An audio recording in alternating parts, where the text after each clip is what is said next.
터널 공동구 타설 현장입니다. 여기 보시면은 선형이라든지 높이 엘리베이션 잘 나왔어요.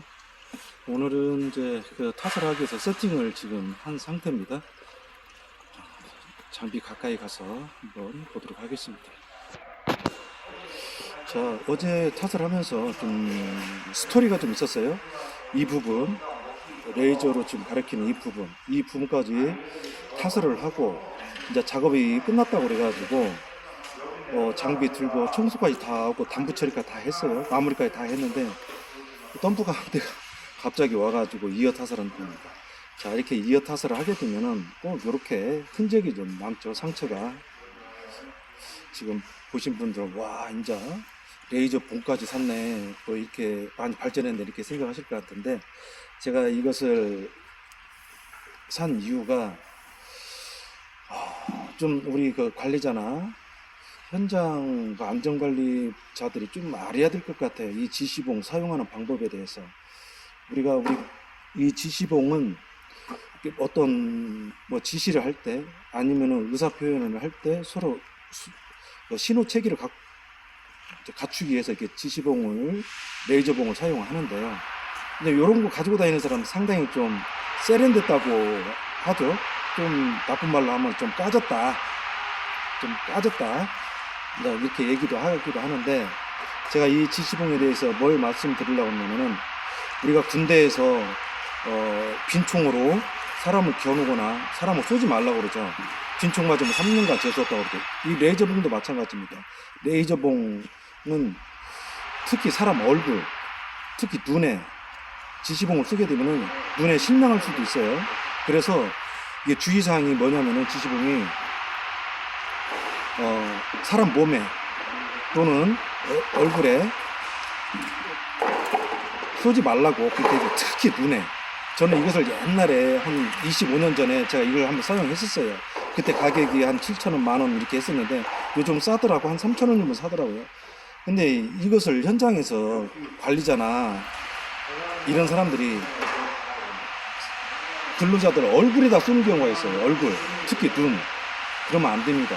제가 작년에 이 지시봉을 레이저를 하도 많이 맞아갖고 백내장으로 수술을 했어요. 물론 그거 때문에 그런 건 아닌데 기분 나쁘더라고.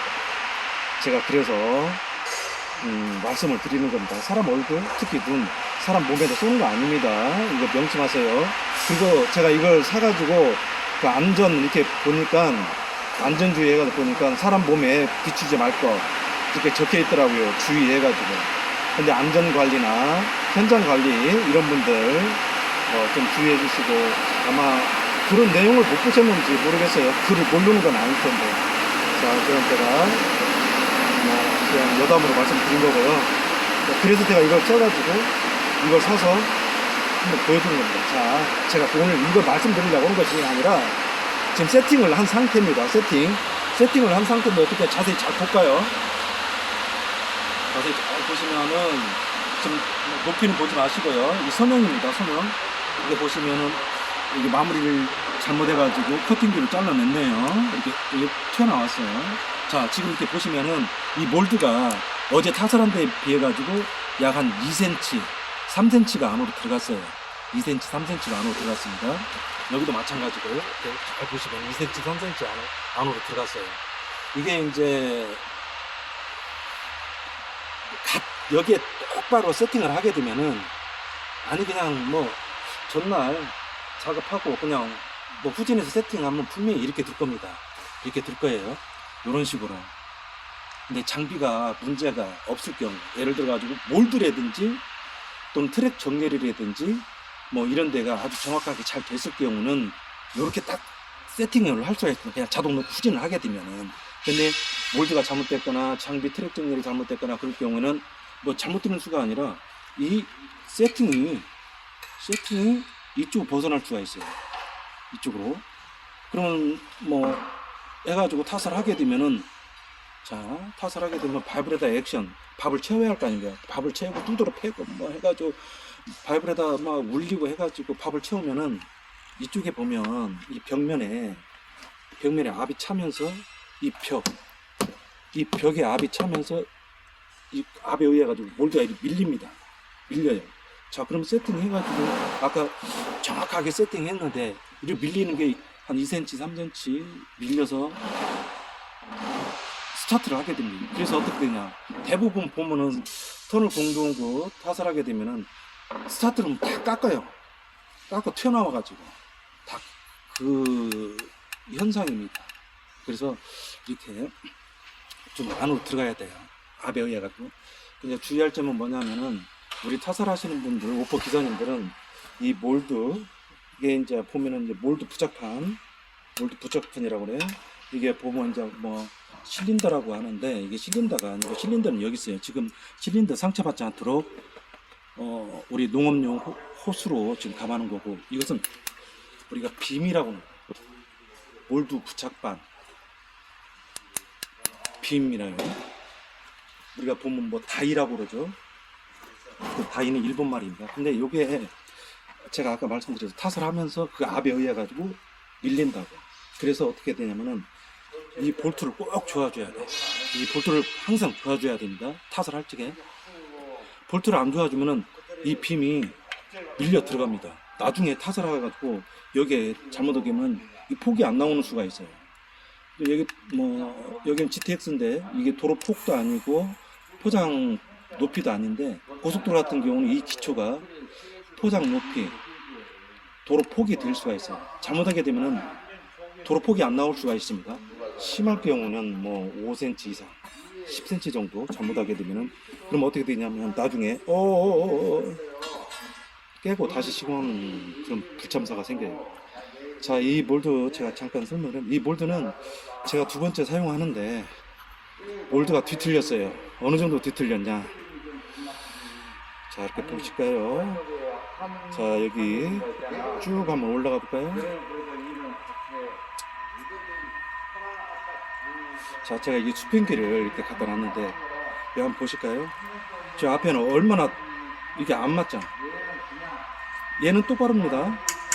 얘가 똑바른 거예요. 얘가 똑바르고 된 것이 아니라 제가 이제 뭐 식비를 하기 위해서 하는 거예요. 하기 위해서.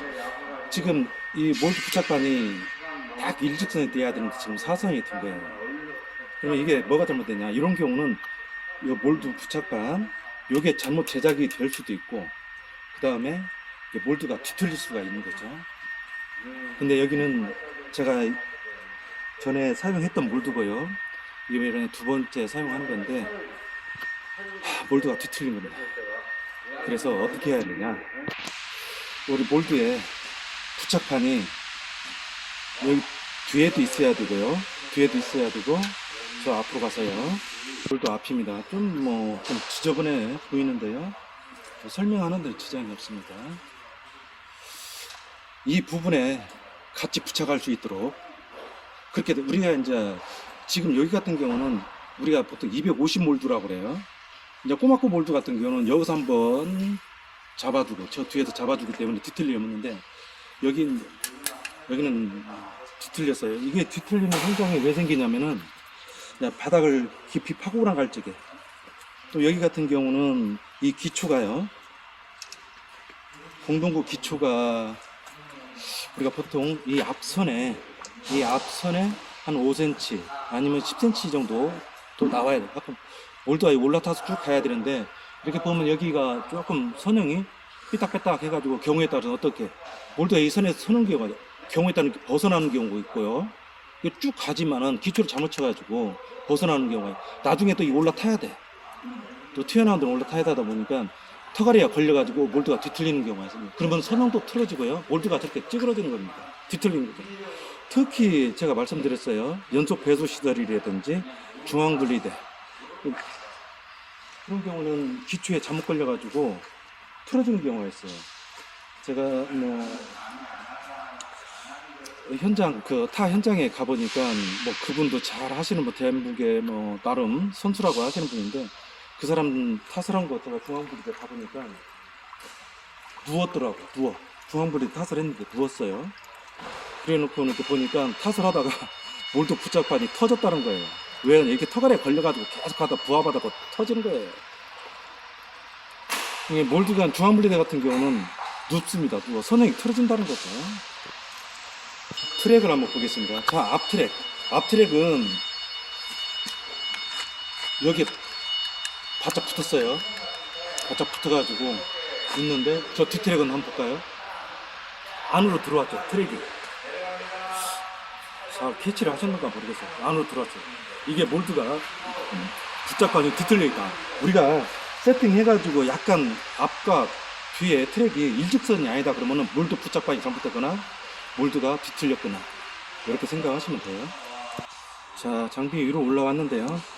자, 엔진 시동을 끈 상태입니다. 켜게 되면은 소음이 나가서 의사 전달이 잘 안 될 것 같아가지고 껐어요.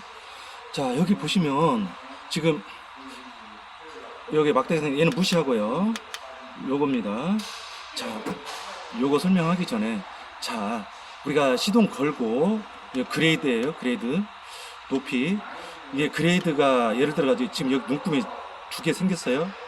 주기적으로 예를 들어서 뭐 10초 아니면 20초 30초에 여기 생겼다가 여기 생겼다가 주기적으로 이렇게 뭐 막대가 생기게 되면은 이거 점검 받아야 됩니다. 이건 슬루퍼가 제로로, 이건 내가 요구하는 거고 얘가 요구하는 거에 따른 거고요. 제로인데 우리가 보통 제로로 작업을 하는데 이게 아닙니다. 몰드를 다 재봐야 돼. 재고 높이 재보고 뭐 수평도 재보고 해가지고 예를 들어 플러스 0.5가 될 수가 있고요, 1.0이 될 수가 있고 그렇습니다. 자, 얘하고 슬루퍼하고 그레이드는 오늘은 설명 안 하고요. 요 부분입니다. 작업할 때 이 화면으로 작업을 해야 돼요. 되게 보면 어떤 분들은 이 화면으로 작업을 하는데 이 화면으로 작업을 해야 지금 뭐가 어떻게 되는 걸 눈금을 보고 확인할 수가 있거든요. 이 슬루퍼가 제대로 따라오는가 안 따라오는가를. 자, 지금 세팅을 한 상태입니다. 근데 세팅을 한 상태인데 지금 막대가 4개 생겼어요. 이 전진할 때 막대가 생깁니다. 후진할 때는 이쪽에 막대가 3개, 4개 생기고요. 3개, 4개 생깁니다. 전진할 때 이렇게 막대. 이것은 이제 제가 말씀드렸죠. 몰드가 뒤틀려서 그런다. 그러니까 이런 현상이 전에는 없었어요. 제가 트랙 정렬을 잘 했기 때문에 이런 현상이 없었는데 이 몰드가 지금 뒤틀려가지고 이런 현상이 생겨요. 전에는 이런 현상이 없었거든요.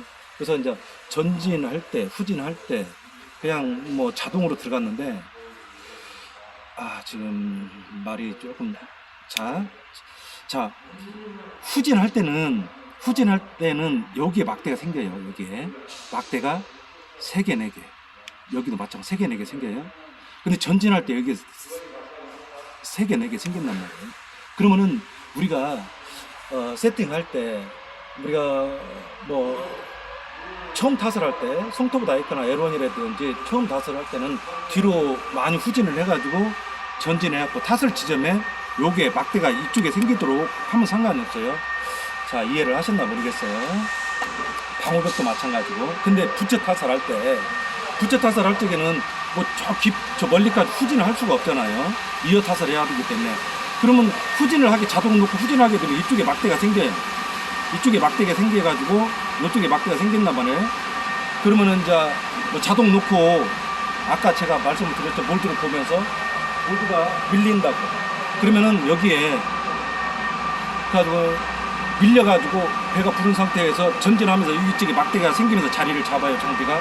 그렇게 되면은 다 깎는 수밖에 없어요. 깎아내야 된다.